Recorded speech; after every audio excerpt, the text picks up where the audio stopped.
Chapter 15. Blue Star stood and began to pad toward Mothermouth.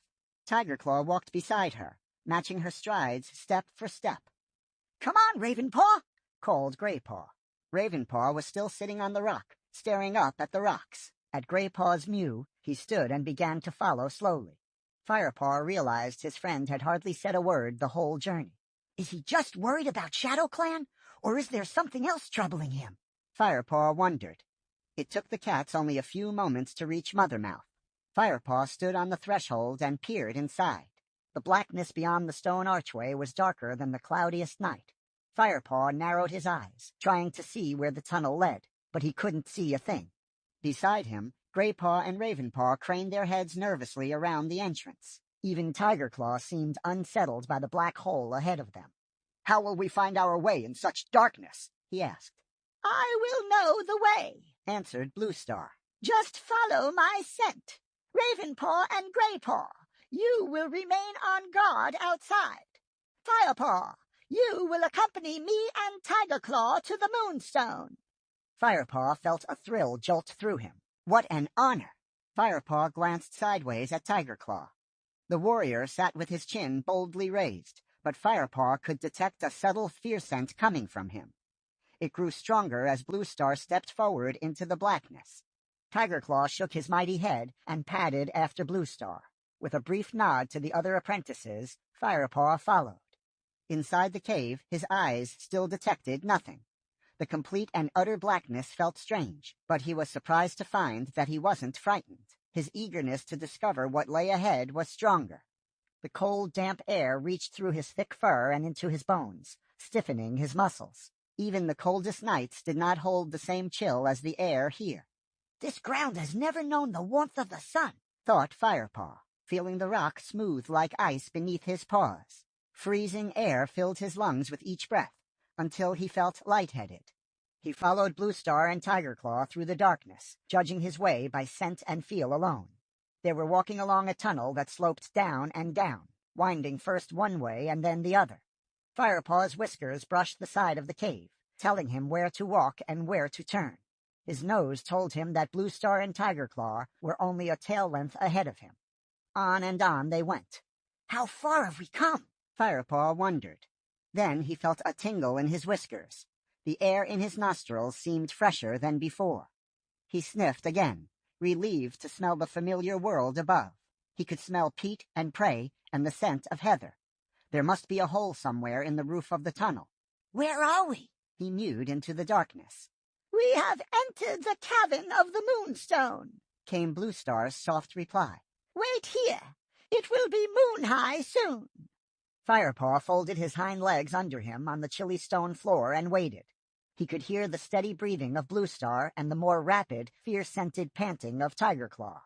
Suddenly, in a flash more blinding than the setting sun, the cave was lit up. Firepaw's eyes were wide open after the blackness of the tunnel. He closed them quickly against the cold white light. Then, slowly, he opened them into tiny slits and peered ahead. He saw a gleaming rock, which glittered as if it were made from countless dewdrops. The Moonstone. Firepaw looked around. In the cold light reflected from the stone, he could make out the shadowy edges of a high-roofed cavern. The Moonstone rose up from the middle of the floor, 3 tail lengths high. Blue Star was staring upward, her fur bleached white in the glow of the Moonstone. Even Tiger Claw's dark pelt shone silver. Firepaw followed Blue Star's gaze. High in the roof was an opening that revealed a narrow triangle of night sky. The moon was casting a beam of light through the hole, down onto the Moonstone, making it sparkle like a star. Beside him, Firepaw smelled Tiger Claw's fear scent growing, until it became overpowering. Firepaw felt startled. Could the warrior see something else here? Something dangerous? He saw a flash of movement, felt fur rush past him, and heard the fleeing paw steps of Tiger Claw racing back to the entrance. "Firepaw?" Blue Star's voice was quiet and calm. "I'm still here," he answered nervously. What had frightened Tiger Claw? "Blue Star?" Firepaw mewed again when she didn't answer. His heart was beating fast, making the blood roar in his ears. "It is all right, young warrior. Don't be afraid," Blue Star murmured. Her calm voice settled him a little. I think Tigerclaw was surprised by the power of the moonstone in the world above.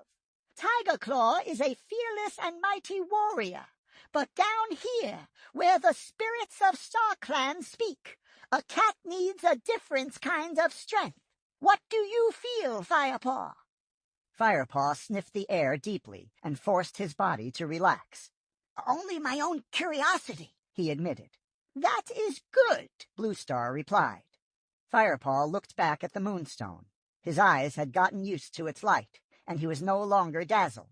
Instead, it soothed him. With a twitch of his tail, he remembered his dream. This was the brilliant ball of light he had seen.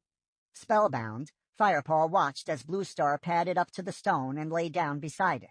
She reached her head forward and touched the moonstone with her nose. Her blue eyes sparkled with its reflection for a moment before she closed them. Now she rested her head on her paws, her eyelids flickering, her paws twitching occasionally. Was she sleeping?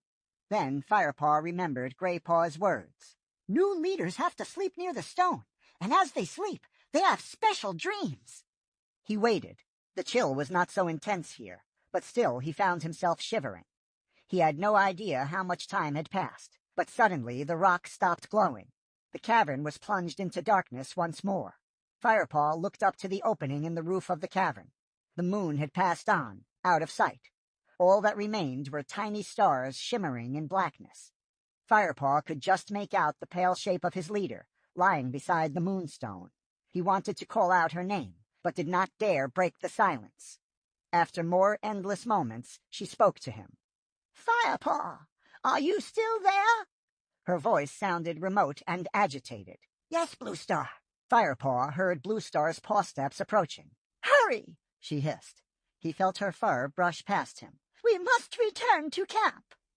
Firepaw raced after her, astonished by the speed with which she rushed through the blackness. He followed her scent blindly, up and up the stone tunnel, until she led him safely back to the outside world. Tigerclaw was waiting at the opening beside Graypaw and Ravenpaw as Bluestar and Firepaw climbed out of the cave. His expression was cold, and his fur was slightly ruffled, but he sat motionless and dignified. Tigerclaw! Bluestar greeted him, but did not mention the warrior cat's flight from the depths. Tigerclaw relaxed a little. What did you learn? We must return to camp immediately, Bluestar meowed briefly.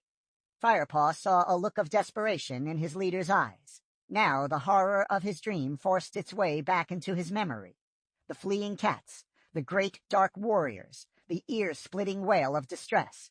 Firepaw tried to ignore the cold fear that gripped his muscles, and followed Bluestar as she and the others raced down the dark slope away from Mothermouth. Was his nightmare vision about to come true?